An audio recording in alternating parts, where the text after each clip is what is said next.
आज हम बात करने जा रहे हैं ओप नॉर्थ स्टेम स्कॉलरशिप प्रोग्राम 2025-26 के बारे में, जो कि किसके लिए होने वाली है, फीमेल्स कैंडिडेट के लिए होने वाली है और स्टेम कोर्स के अंदर जो अप्लाई कर रही है, ठीक है। तो उनके लिए स्कॉलरशिप होने वाली है और स्पेशली कहाँ की, हरियाणा की, उत्तराखंड की और बिहार की जो स्टूडेंट्स हैं, फीमेल स्टूडेंट हैं और जो स्टेम कोर्स के अंदर कर रही हैं। स्टेम कोर्स होता क्या है? स्टेम कुछ नहीं होता है, साइंस, टेक्नोलॉजी, इंजीनियरिंग और मैथमेटिक्स के कोर्स में कोई भी डिग्री कर रही हो, साइंस के क्षेत्र में जैसे बीएससी वगैरह कर रही हो, साइंस के फील्ड में कुछ भी डिग्री कर रही हो, टेक्नोलॉजी के फील्ड में कुछ भी डिग्री कर रही हो, इंजीनियरिंग के फील्ड में कुछ भी डिग्री, बीटेक कर रही हो, पीई कर रही हो, मैथमेटिक्स के फील्ड के अंदर कुछ भी डिग्री कर रही हो, तो वो सारी फीमेल जो है इसके लिए एलिजिबल होंगी और इसके लिए स्कॉलरशिप अवार्ड जो है 30,000 रुपये का स्कॉलरशिप अवार्ड दिया जाएगा।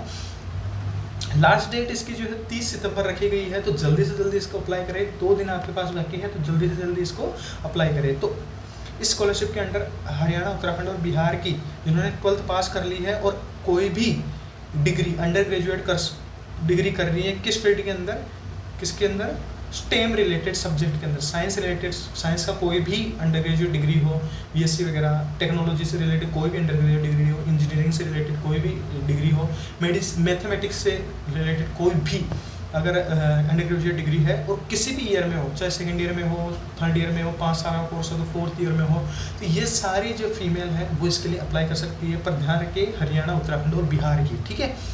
उसके बाद में ग्रेजुएशन पहली चीज़ की फीमेल स्टूडेंट के लिए ओनली हरियाणा, उत्तराखंड और बिहार की होनी चाहिए। और अगर फर्स्ट ईयर में है, आपने 12th भी स्टेम से किया होना चाहिए। 12th में किस में होना चाहिए? आपने साइंस सब्जेक्ट में 12th की होनी चाहिए, ठीक है। और अगर आप फर्स्ट ईयर में हो तो आपके 12th में कितने होने चाहिए? कम से कम 75% मार्क्स होने चाहिए, ठीक है। अगर आप फर्स्ट ईयर में हो तो 12th में इतने मार्क्स होने चाहिए। अगर आप सेकेंड ईयर में हो तो फर्स्ट ईयर में कम से कम 65% मार्क्स होने चाहिए। या 4th सेमेस्टर में हो तो 3rd सेमेस्टर में कम से कम कितने होने चाहिए? 50% मार्क्स होने चाहिए। यानी कि प्रीवियस ईयर में या प्रीवियस सेम के अंदर कम से कम 65% मार्क्स होने चाहिए, ठीक है। और क्लास 12 में कितने होने चाहिए? मिनिमम 75% आपके पास क्या है, मार्क्स होने चाहिए, ठीक है। उसके बाद एनुअल फैमिली इनकम कितनी होनी चाहिए? 3 लाख से आपकी क्या होनी चाहिए? 3 लाख या 3 लाख से कम होनी चाहिए।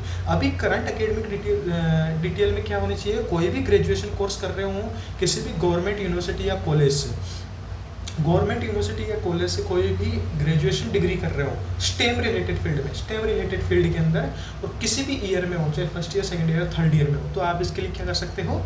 अप्लाई कर सकते हो, ठीक है। गवर्नमेंट यूनिवर्सिटी या कॉलेज कौन सी होती है वो आप ध्यान रखें। देखो प्राइवेट यूनिवर्सिटीज़ होती है बहुत सारी, जैसे मणिपाल यूनिवर्सिटी वगैरह, ये जो है प्राइवेट यूनिवर्सिटी। गवर्नमेंट यूनिवर्सिटी कौन सी होती है?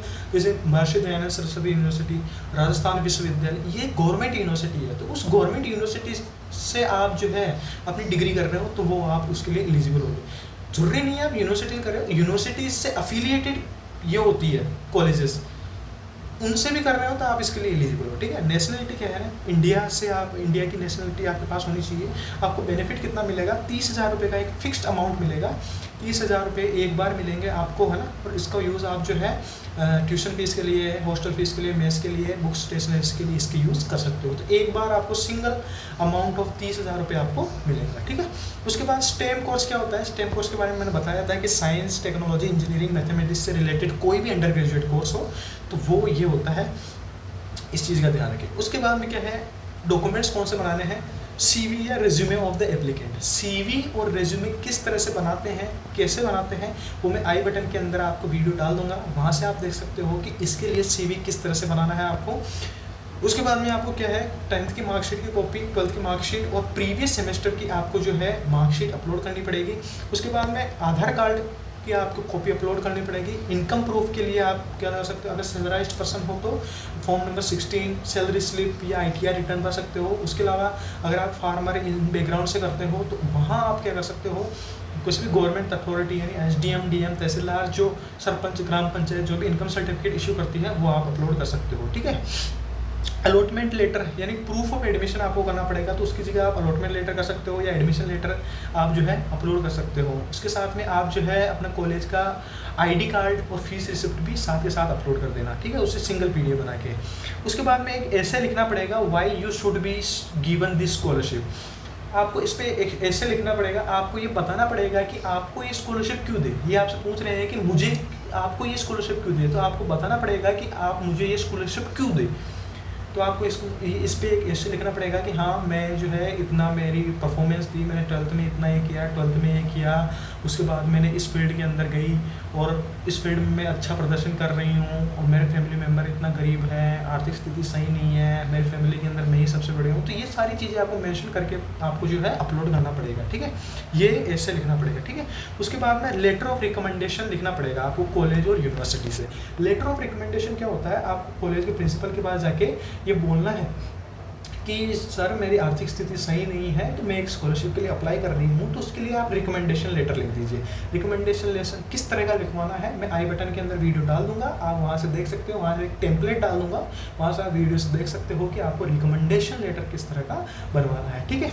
उसके बाद में ओके नॉर्थ टेक और बडी फॉर स्टडी के बच्चे जो एम्प्लॉय है, उनके बच्चे जो है इसके लिए एलिजिबल नहीं होंगे। क्यों? क्योंकि जो है इनके पास सारा डाटा होता है, इन्हीं को सिलेक्शन प्रोसेस करनी होती है। तो अगर इनके बच्चों को भी अगर अलाउ कर दिया जाए तो ये अपने बच्चों को प्रायोरिटी दे सकते हैं और अपने बच्चों को स्कॉलरशिप दिला सकते हैं, इसलिए इनको ये एलिजिबल नहीं होंगे। कोई भी क्वेरी है तो आप इस वेबसाइट पर, इस ईमेल पर जाके कांटेक्ट कर सकते हैं। कहाँ से अप्लाई करना है, बडी फॉर स्टडी ऐप से अप्लाई करना है, और वेबसाइट से, वेबसाइट बडी फॉर स्टडी एक ऐसी वेबसाइट है जो डिफरेंट तरह की स्कॉलरशिप प्रोवाइड करवाती है, एक गेटवे की तरह काम करती है। और इस तरह की स्कॉलरशिप जो है वो हम अपने चैनल के ऊपर प्रोवाइड करवाते रहते हैं, आप उससे मिस ना हो जाए, इसलिए इस चैनल को सब्सक्राइब करें। अगर थोड़ा सा भी वीडियो पसंद आया है तो आप इसको लाइक करें और अपने फैमिली मेम्बर, फ्रेंड्स या कॉलेज के ग्रुप में शेयर करें, ताकि बच्चों को और ज़्यादा इसमें हेल्प मिल सके। उसके अलावा इसकी लास्ट डेट जो है वो 30 सितंबर है, तो जल्दी से जल्दी इसको अप्लाई करें, ठीक है।